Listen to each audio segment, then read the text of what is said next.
deixar você pentear meus cabelos e contar histórias do livro da sua vida, em que eu sou um dos capítulos que, modéstia à parte, você gosta mais. Histórias do livro da sua vida, em que eu sou um dos capítulos que, modéstia à parte, você gosta mais.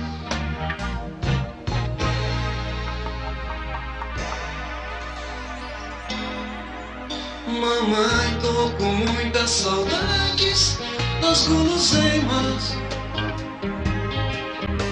gostosas que você fazia pra me alegrar. E se nunca pôde fazer, não tem nenhum problema. Eu tenho uma receita de um bolinho de fubá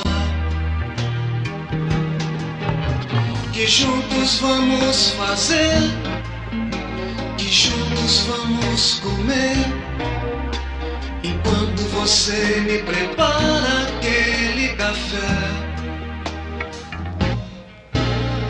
Muitas foram suas noites mal dormidas ao meu lado. Você sonhou em me ver um rei, doutor ou um soldado. O mundo quase me destruiu, e se não fosse o Rei Jesus sofrer, morrer por mim naquela cruz, eu não estaria hoje aqui podendo te agradecer. Mamãe, I love you, eu amo você.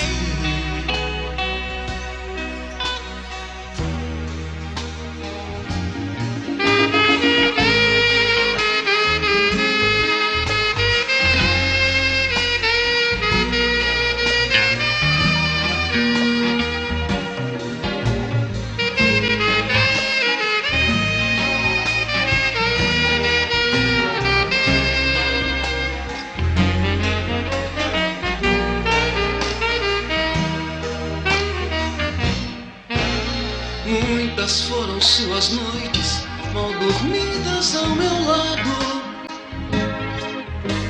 Você sonhou em me ver um rei, doutor ou um soldado. O mundo quase me destruiu, e se não fosse o Rei Jesus sofrer, morrer por mim naquela cruz, eu não estaria hoje aqui podendo te agradecer. Mamãe, I love you, eu amo você.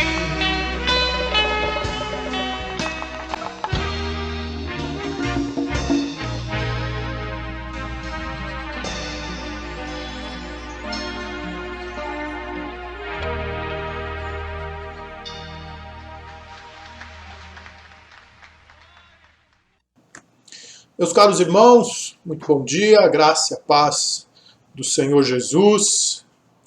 Hoje é um dia especial, um dia alegre e feliz, é o Dia das Mães.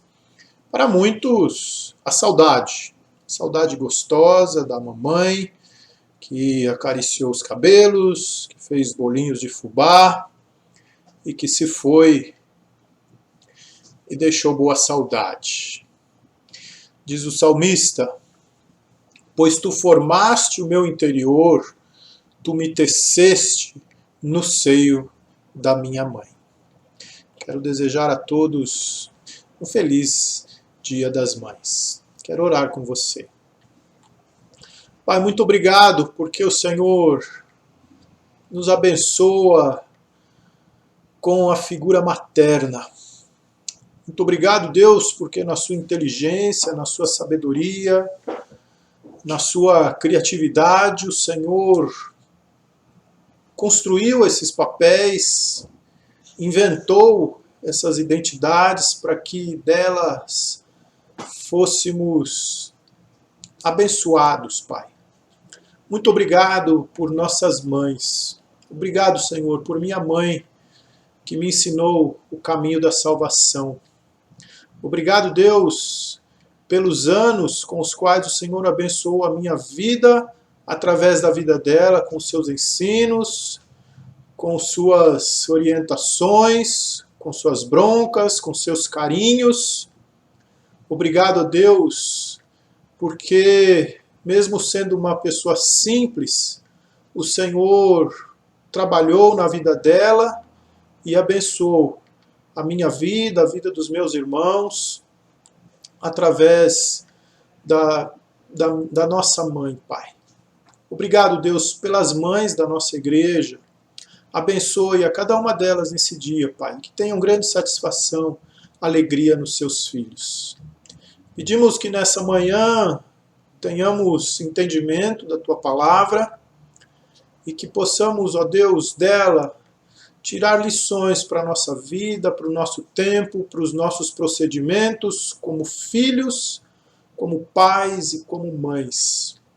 Nós te pedimos assim, Senhor, confiados na Tua fidelidade, na Tua providência, e o fazemos em nome do Senhor Jesus. Amém. Um filho que queria ser mãe, e os enganos de uma cultura narcisista. Um filho que queria ser mãe e os enganos de uma cultura narcisista. Esta semana que passou, o Brasil ficou estarrecido com a morte de um filho que ficou rico e famoso em poucos anos por assumir de forma cômica a imagem de sua mãe. Dizem os admiradores, ele foi iluminado, um ser carismático, muito simpático, generoso, querido por uns e outros. Até aqueles mais conservadores, e por que não dizer fundamentalistas morais, viam em sua figura alguém que não dava para não gostar, em virtude do seu bom humor, da sua criatividade, do seu carisma. Uma imagem acima de qualquer crítica. É assim o tempo que nós estamos vivendo. O século do culto à imagem, do louvor à imagem. Estamos no auge da sociedade do espetáculo. Nós queremos ser espetáculo, as pessoas anseiam por transmitir uma imagem espetacular. Uma geração narcisista que se esquece da alma e se entrega a qualquer custo à imagem. Esse estilo de vida enganoso, individualista, egoísta, no qual construir uma imagem que seja aceita, querida, que pretende dar sentido à vida, à existência de um indivíduo, na verdade faz adoecer e contribui de forma muito incisiva para a descaracterização da nossa essência, da essência do ser humano. A cada geração, o ser humano vai se artificializando, vai se descaracterizando da sua essência, da sua naturalidade, enganado pela falsa liberdade proposta pela ideia de que pode ser o que quiser.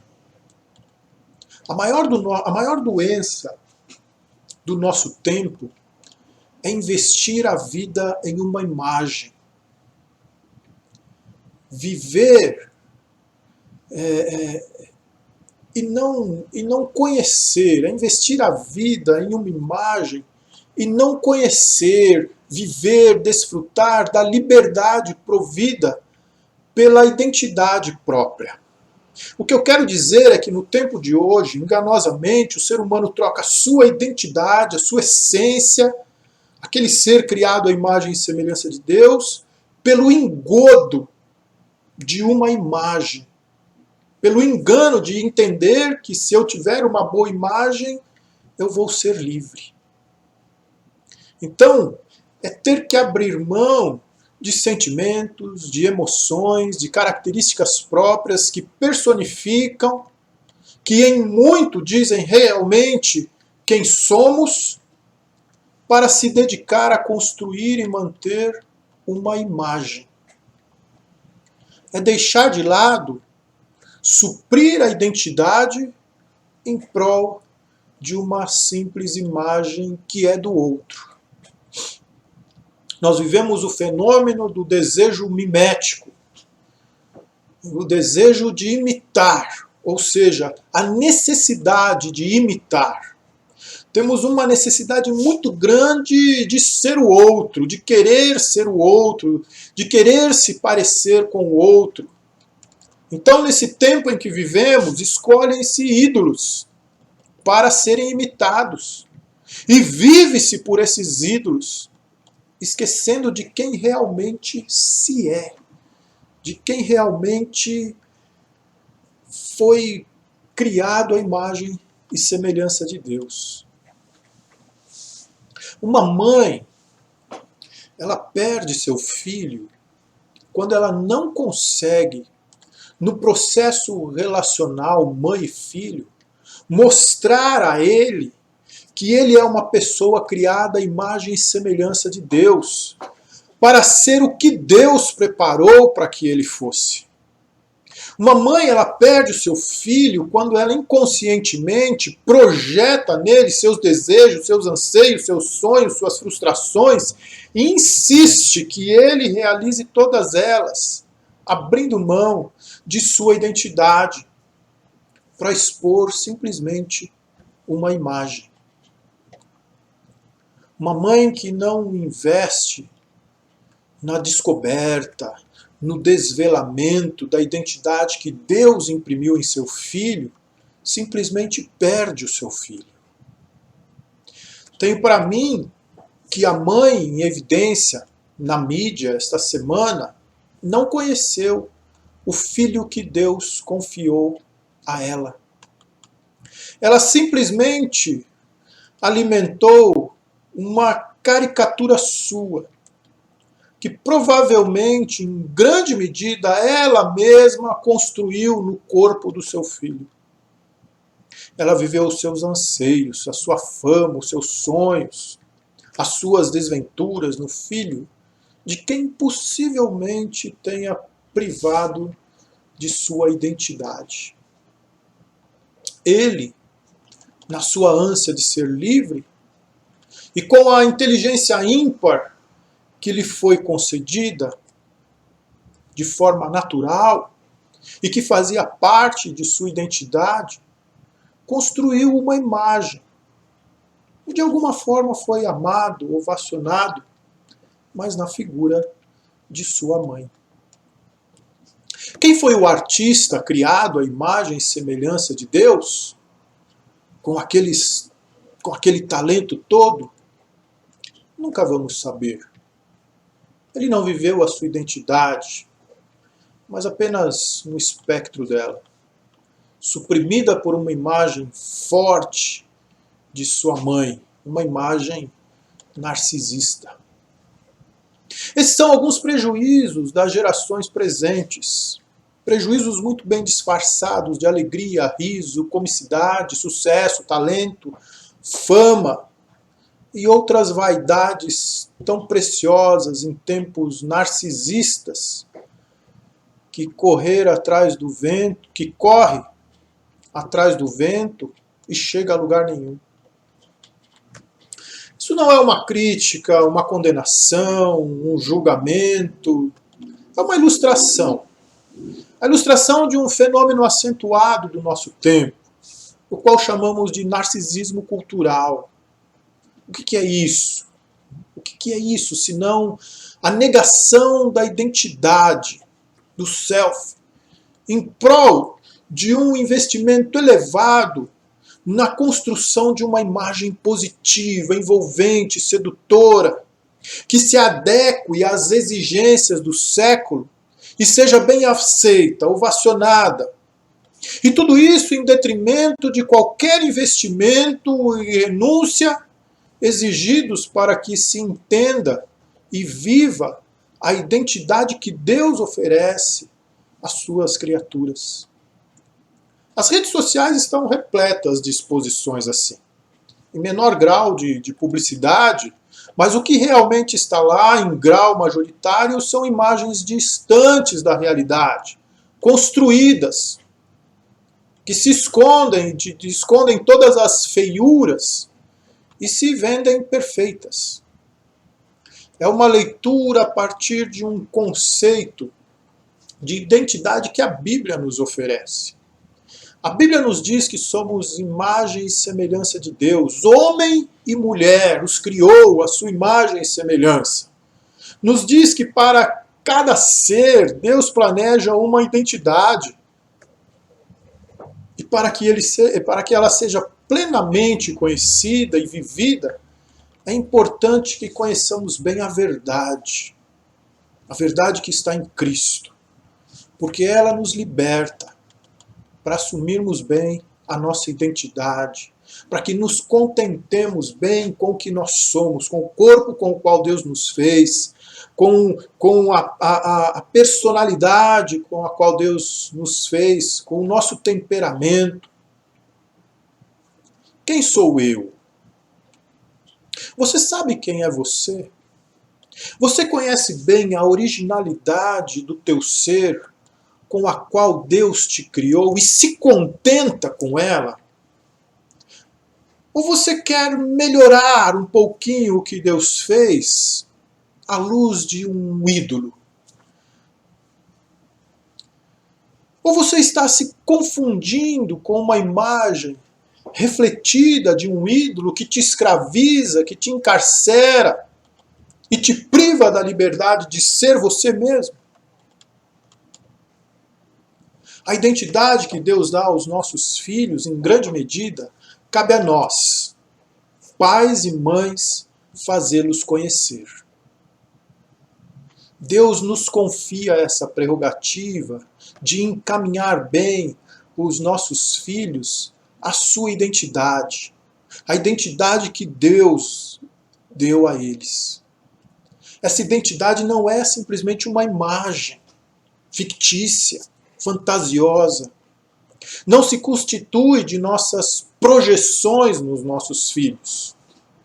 Mas ela é o ser por completo, único, que tem seu referencial máximo em Jesus Cristo. O homem que conhecia em medida plena quem realmente ele era e sabe muito bem quem somos. Eu quero ler com você um pedaço de uma história que parece controvertida na Bíblia.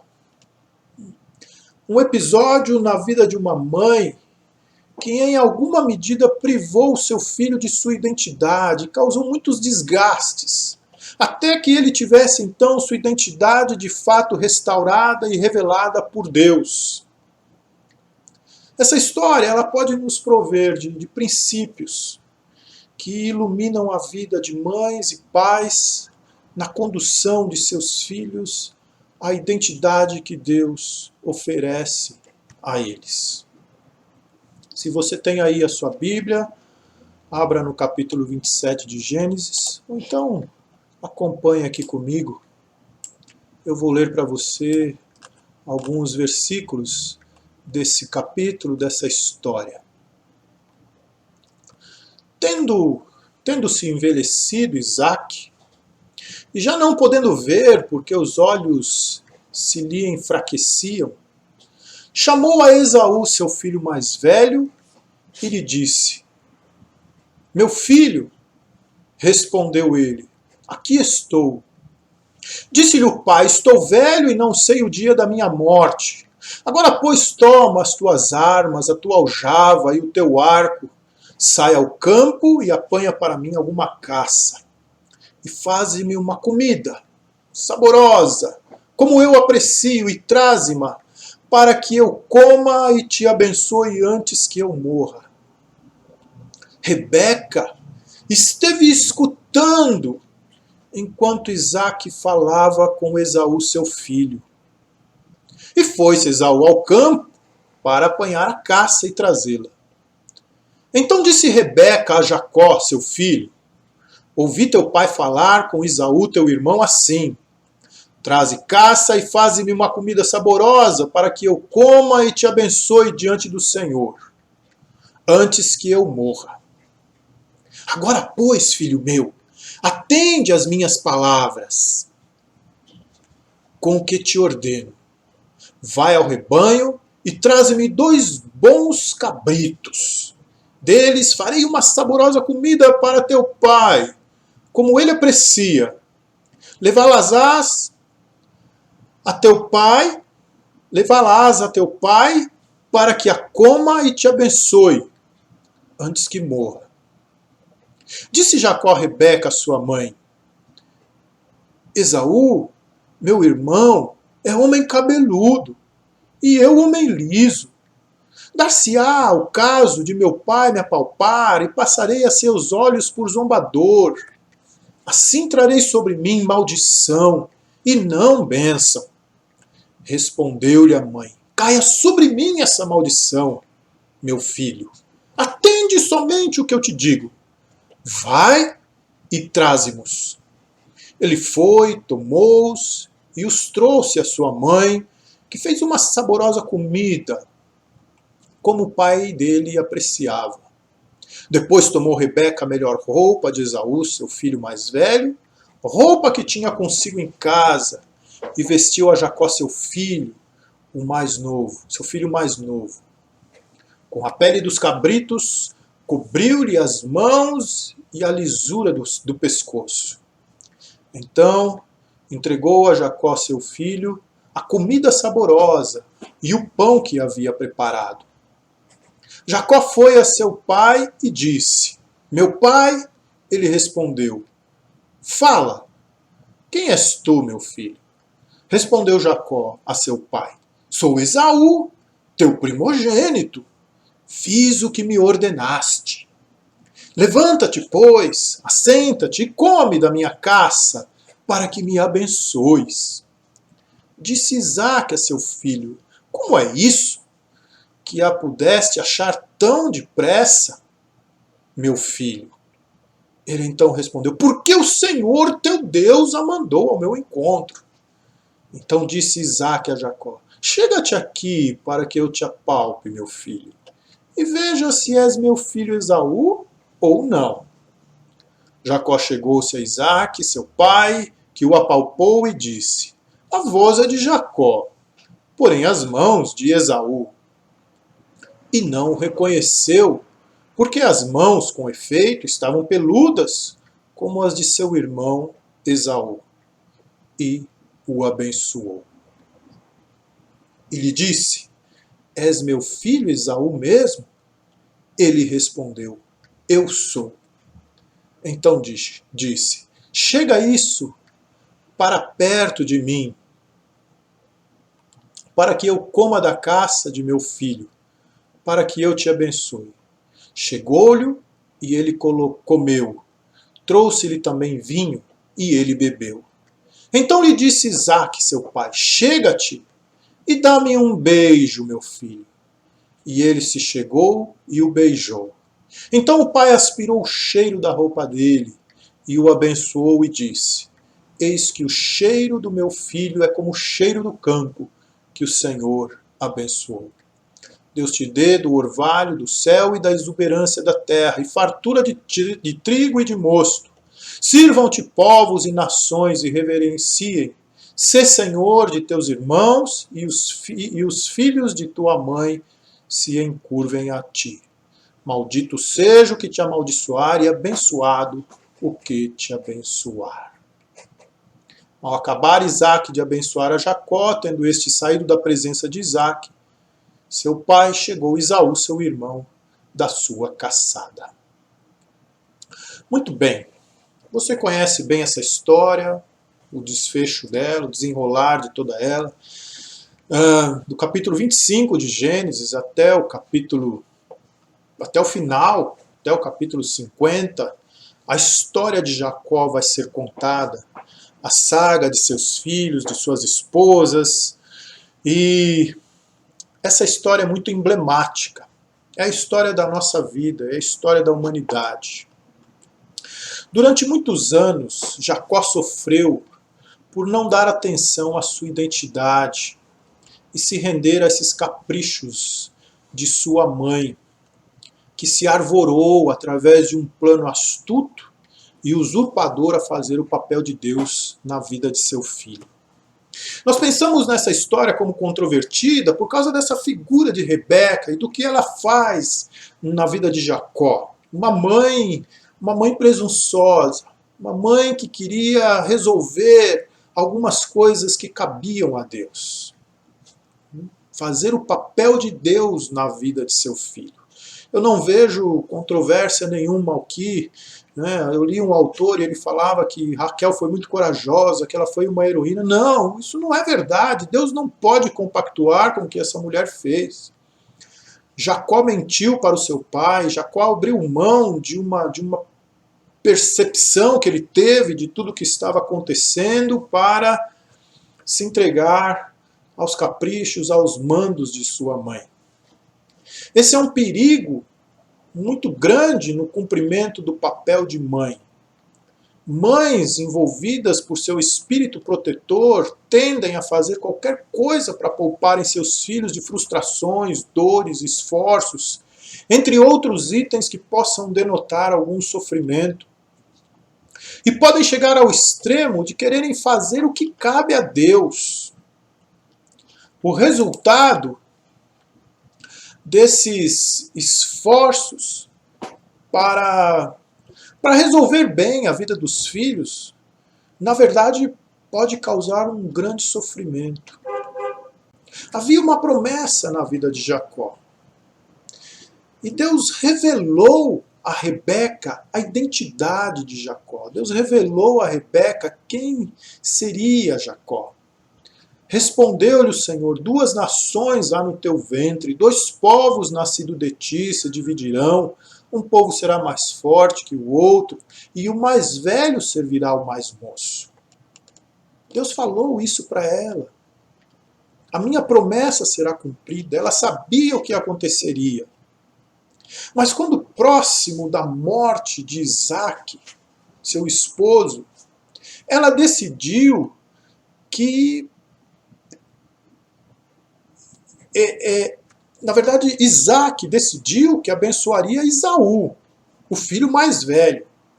Rebeca entendeu que se fosse assim, a promessa não se cumpriria.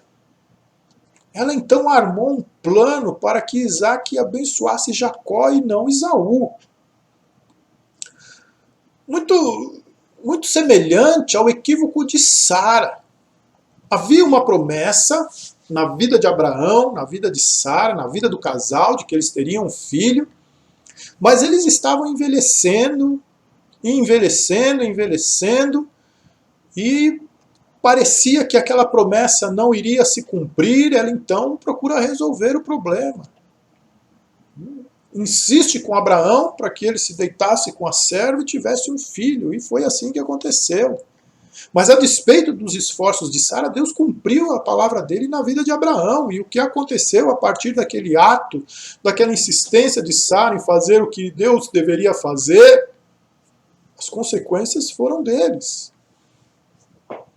A bênção de Isaac sobre a vida de Jacó passa então a ser o sonho de Rebeca, a sua realização, o seu anseio, o seu desejo. E ela projeta tudo na vida de seu filho, que já não tinha um caráter muito ilibado, um caráter bastante comprometido, né?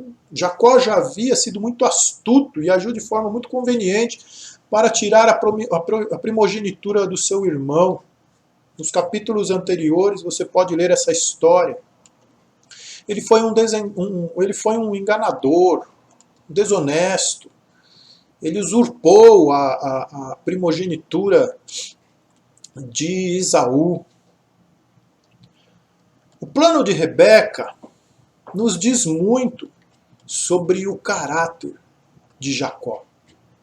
Havia por parte dela uma preferência por ele. Enquanto Esaú era o filhinho do papai, Jacó era o filhinho da mamãe. No seu nascimento, no nascimento dos gêmeos, já existia um sinal de que ele haveria de enganar seu irmão. E seu nome Jacó tem esse significado: suplantador, enganador, usurpador. Então, quando ele é apresentado ao plano de sua mãe, quando Jacó ouve toda a armação da sua mãe, ele rendeu-se àquele poder que ela tinha sobre ele. Ele se rendeu à conveniência daquele plano dela e deixou-se enganar pelo seu próprio caráter. Quando ele diz que o pai descobriria a farsa, uma vez que ele não era um homem peludo, e que ele seria tido como zombador, e teria para ele maldição, Rebeca novamente toma a dianteira da situação e diz que ela resolveria. Ela fala assim: olha, filho, caia sobre mim essa maldição. Deixa comigo, eu resolvo, eu te poupo, você não terá prejuízos, fique tranquilo, meu filho, a mamãe resolve tudo. Mães não têm esse poder. Não se enganem, mamães. Os filhos vão enfrentar as dificuldades da vida e o que eles fizerem de errado vão ter que assumir.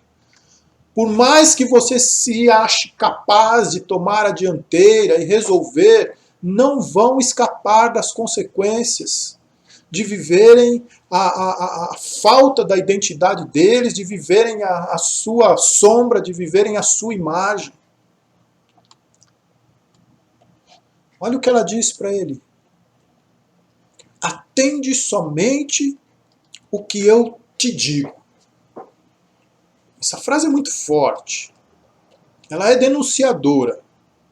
Filho, você não precisa pensar, você não precisa refletir, você não precisa equacionar a situação, você não precisa de escrúpulos, você não precisa ter percepções do que vai acontecer, você não precisa ser você.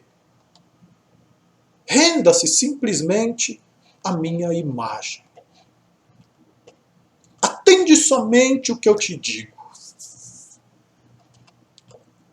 Jacó, então, abriu mão de sua percepção do que estava acontecendo. Ele preferiu assumir a imagem de sua mãe e ambos colheram frutos da presunção de Rebeca entender que, como mãe, poderia fazer a parte de Deus. Jacó, então, mentiu descaradamente para seu pai, sem qualquer ressentimento, sem qualquer escrúpulo. Ele diz: olha, foi o teu Deus que me trouxe a caça. Eu sou teu filho, Esaú. Olha como eu sou peludo. Olha como eu cheiro, o cheiro do campo. Ele enganou, ele usurpou seu irmão, sem qualquer titubeio. E fugiu, sem deixar qualquer sinal de arrependimento. No transcorrer da história, Esaú fica muito indignado e ele fala na sua indignação que haveria de matar o irmão. É assim que aconteceu com Jacó. Ele assumiu aquela imagem de sua mãe, os desejos de sua mãe. Ele queria ser o seu irmão, que era o mais amado pelo pai. É uma trama familiar instigante. Ela é sofisticada. Ela é arquetípica. Ou seja, ela é exemplar para nós. ela é nossa, ela é para todos nós. Jacó vai amargar 20 anos de trabalho duro, forçado, 20 anos sendo enganado por seu tio Labão, no seu casamento, no primeiro casamento dele. Depois vai ter que trabalhar mais tempo, sob grande misericórdia de Deus, para ser liberto da imagem de sua mãe e ter a sua própria identidade. Depois de lutar com Deus e ter o seu nome mudado de usurpador para Israel, que quer dizer Deus prevalece, Jacó passa a saber quem ele era. E ele dá nome a uma nação. Lá no capítulo 32 já, depois de muitas coisas que aconteceram, Jacó se manifesta da seguinte forma: vi a Deus face a face, e a minha vida foi salva. E a minha identidade, o meu eu, o Jacó, que agora é Israel, foi salvo. E a história continua a partir da saga de Jacó, com seus filhos, da ida para o Egito, até o capítulo 50 de Gênesis. Ele dá o nome à nação de Israel. Mas quanto a Rebeca, não foi mais lembrada. O texto cita apenas a morte de sua serva Débora. Lá já no capítulo 35. Rebeca perdeu seu filho 2 vezes. Primeiro, quando o privou da sua identidade, projetando nele seus desejos, seus anseios. E depois, quando ele teve que sair de sua casa, fugido do seu irmão e da vergonha do seu pai. Se é que ele sentiu alguma vergonha. Rebeca nunca mais viu seu filho Jacó. Mas ela teve que conviver durante todos os anos de sua vida com suas noras Etéias e os seus netos filhos de Esaú, para os quais ela não tinha apreço. Mães, libertem seus filhos, mostrando a eles a identidade que Deus deu a eles.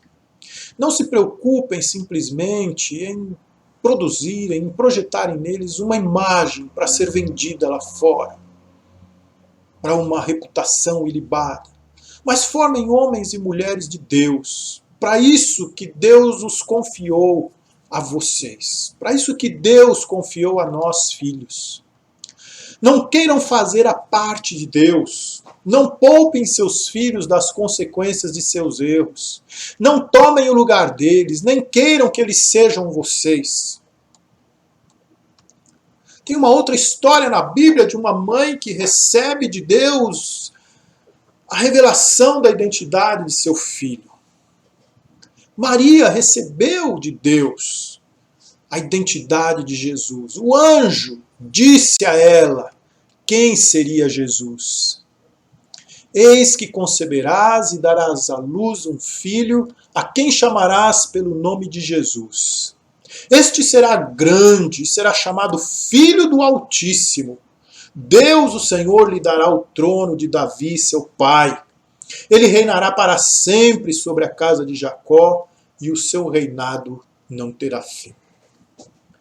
Por mais agredido, por mais criticado que Jesus fosse, quando ele dizia que era o Filho de Deus, nenhuma daquelas vozes, algozes, afetavam a segurança que Jesus tinha na sua identidade como Filho de Deus. Ele é o nosso grande exemplo de quem assumiu essa identidade, a semelhança e imagem de Deus. A segurança que ele tinha nisso era muito grande. Em boa medida, Deus confiou a Maria para que essa identidade fosse formada. A ela foi revelado quem seria Jesus. Maria simplesmente confiou em Deus.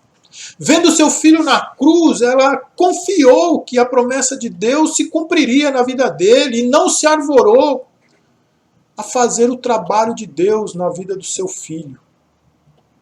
Simplesmente confiou. O maior desafio de uma mãe é prover na vida do seu filho a liberdade pelo conhecimento da verdade de Deus.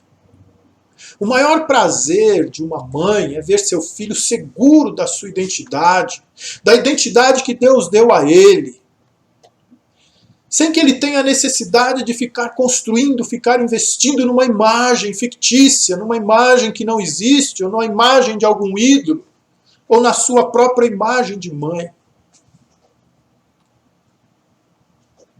Quando isso acontece, mãe, você desfruta da companhia de um ser único, que você conhecerá de fato, e não de um estereótipo simplesmente. Você desfrutará do prazer de participar da ação de Deus através da vida do seu filho, em transmitir ao mundo uma mensagem de que vale a pena ser o que Deus providenciou para sermos. Homens e mulheres à sua imagem e semelhança. Uma mensagem que condiz com a verdade, que condiz com a essência nossa. Imprima bem no seu filho a identidade que Deus deu a ele. E você não terá o prazer ou o desprazer, você não terá o desprazer da responsabilidade de transmitir ao mundo uma mensagem enviesada, uma mentira travestida de comicidade, que tem um efeito perverso e descaracteriza o ser da sua identidade, acentuando esse narcisismo que degenera a humanidade, que desprovê o ser da sua genuinidade, da sua verdade. Podemos perguntar que mensagem foi transmitida essa semana nos meios de comunicação através da morte de um filho que queria ser a sua mãe. Será que vemos realmente uma mãe perdendo seu filho pela segunda vez? Será que vemos realmente um culto à imagem? Será que vemos realmente uma sociedade rendida ao narcisismo, desprovida de uma identidade genuína? Será que vemos a artificialização, a descaracterização do ser humano em detrimento da sua essência divina? O que de fato está travestido de alegria, riso, carisma, comicidade, sucesso, fama, dinheiro e outras vaidades do nosso tempo? Muito semelhantes, ou iguais, ou as mesmas do tempo de Salomão. Essas perguntas que faço para o dia de hoje, para as conformidades da geração presente, têm um tom cruel. São formuladas com base numa ilustração que considera alguém muito querido, carismático, alegre, generoso. Eu me compadeço de sua morte, de seus dias de sofrimento no hospital, da dor de sua mãe e das demais pessoas que conviviam, que o amavam. Mas no evento está também uma sutileza que envolve e disfarça uma apologia, um discurso perverso, mas muito poderoso, até previsto na palavra de Deus, e que precisa ser desvelado assim. Precisa ser descaracterizado desse engano, dessa sutileza toda. Paulo diz assim a Timóteo: pois haverá tempo em que não suportarão a sã doutrina. Pelo contrário, cercar-se-ão de mestres, segundo as suas próprias cobiças, como que sentindo coceira nos ouvidos, e se recusarão a dar ouvidos à verdade, entregando-se às fábulas. Tu, porém, sê sóbrio em todas as coisas, suporta as aflições, faze o trabalho de um evangelista. Cumpre cabalmente o teu ministério. Mães, sejam simplesmente Marias. Confiem em Deus, os seus filhos, procurem desvelar com eles a identidade que Deus confiou a eles, a identidade com a qual Deus os criou. E tenham muito cuidado com as Rebecas. Um feliz Dia das Mães.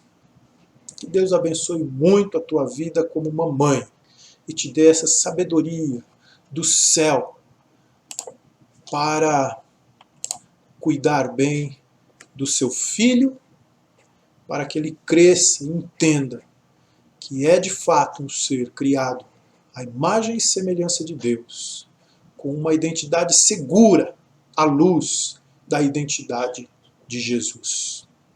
Vamos orar. Obrigado, Senhor, porque nos formaste a tua imagem e semelhança. Obrigado, Senhor, porque recebemos de ti a nossa identidade. Obrigado, Senhor, por nossas mães, através das quais o Senhor nos fez entender, descobrir, compreender quem somos, à luz da pessoa de Jesus.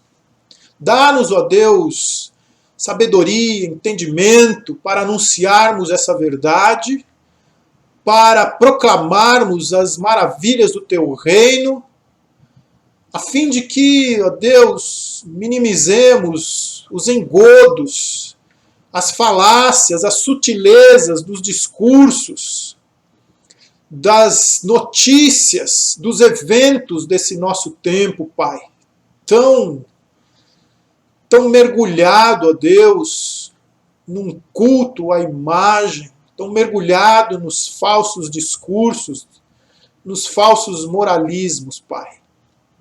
Tem misericórdia, ó Deus, da nossa geração, Senhor, e dá-nos cada vez mais clareza da Tua palavra.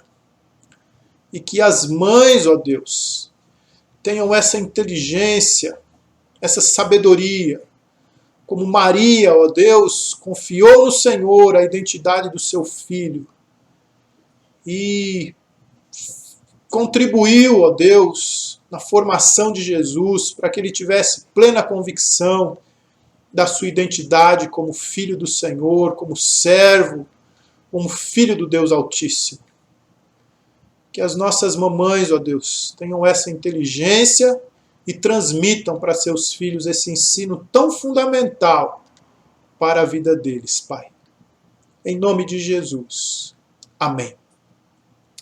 Um domingo muito abençoado, muito especial, na companhia da mamãe, na companhia dos filhos e na companhia e na paz do Senhor Jesus. Deus abençoe você.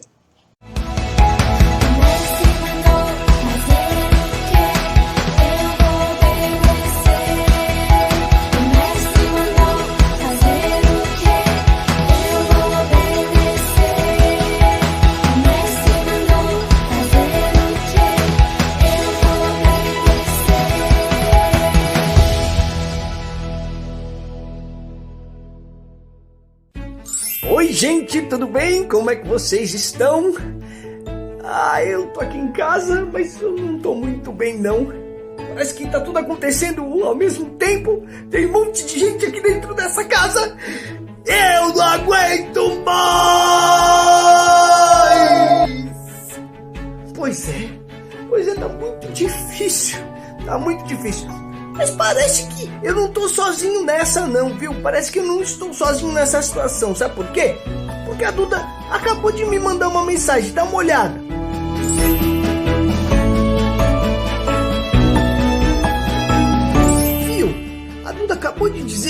muito sem paciência.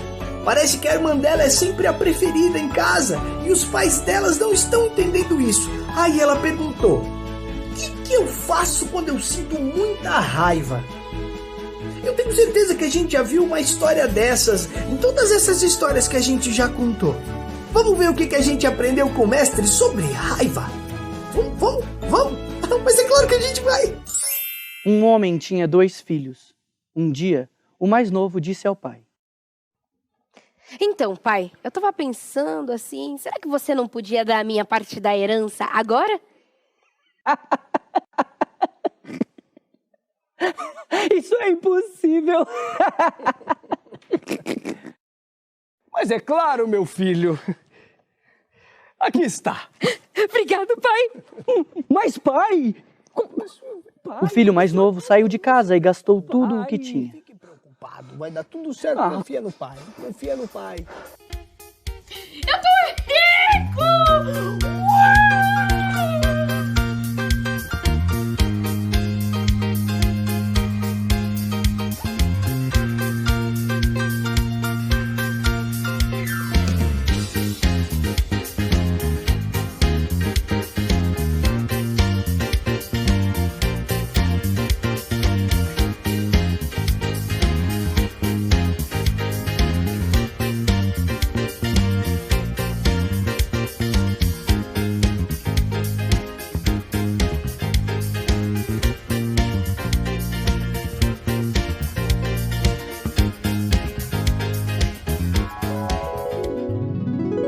Desse jeito, ele ficou muito pobre e a única coisa que lhe restou foi cuidar dos porcos.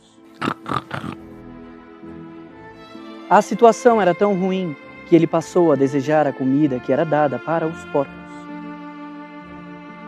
Então, um dia ele pensou: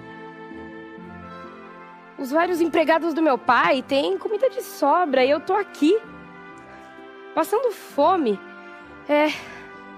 Eu vou voltar pra casa do meu pai e me humilhar pedindo pra ele me aceitar de volta como seu empregado. É isso. Eu vou voltar pra casa dele. Então, o filho voltou para a casa de seu pai. E de longe, o pai o viu e foi correndo até ele, o abraçou e o beijou. Porém, seu filho logo caiu aos seus pés. Pai, eu desrespeitei o Senhor e desrespeitei a Deus. Eu não mereço ser chamado de seu filho. Meu filho, levante-se. Levante-se, traga uma melhor roupa, coloque em seu dedo o anel da nossa família, pois o meu filho, que estava perdido, foi encontrado. Venham todos, venham ver quem voltou, quem está em casa novamente. Pai, eu trabalhei todo esse tempo com o senhor. Meu filho. Eu nunca te desobedeci, pai. Meu filho, O senhor nunca fez uma festa para mim e meus amigos. Filho. Mas para esse outro, que gastou todo o seu dinheiro com bobeira, o senhor fez uma festa. Meu filho, você sempre esteve aqui comigo. Tudo que eu tenho aqui é seu. Mas era preciso festejar a chegada do seu irmão, pois ele estava perdido, mas foi encontrado. Meu filho foi encontrado. Ele foi encontrado. Eita, Dudinha! Parece que aquele rapaz sentiu muita raiva do irmão dele, né? E aí o pai dele decidiu ouvir o que ele estava sentindo. E aí ele disse que o irmão dele estava presente, que aquele era um motivo de muita alegria. Pelo que eu entendi, a raiva pode deixar a gente longe das pessoas que a gente ama, mesmo que elas estiverem no mesmo lugar que a gente. E não é isso que Jesus quer. Jesus quer que a gente esteja unido e se amando no reino dele. Ai. Eu senti até um quentinho no meu coração. E você? Você gostou dessa história? Promete que quando a gente se encontrar, você conta pra gente o que você achou dessa história. E olha só, não esquece de se inscrever no nosso canal, de deixar um joinha. Por favor. Vai correndo lá no Instagram do Ibabe Criança, @IbabeCriança, e não perde nenhuma novidade do que a gente está preparando para vocês esse ano. Um beijo. Tchau, tchau.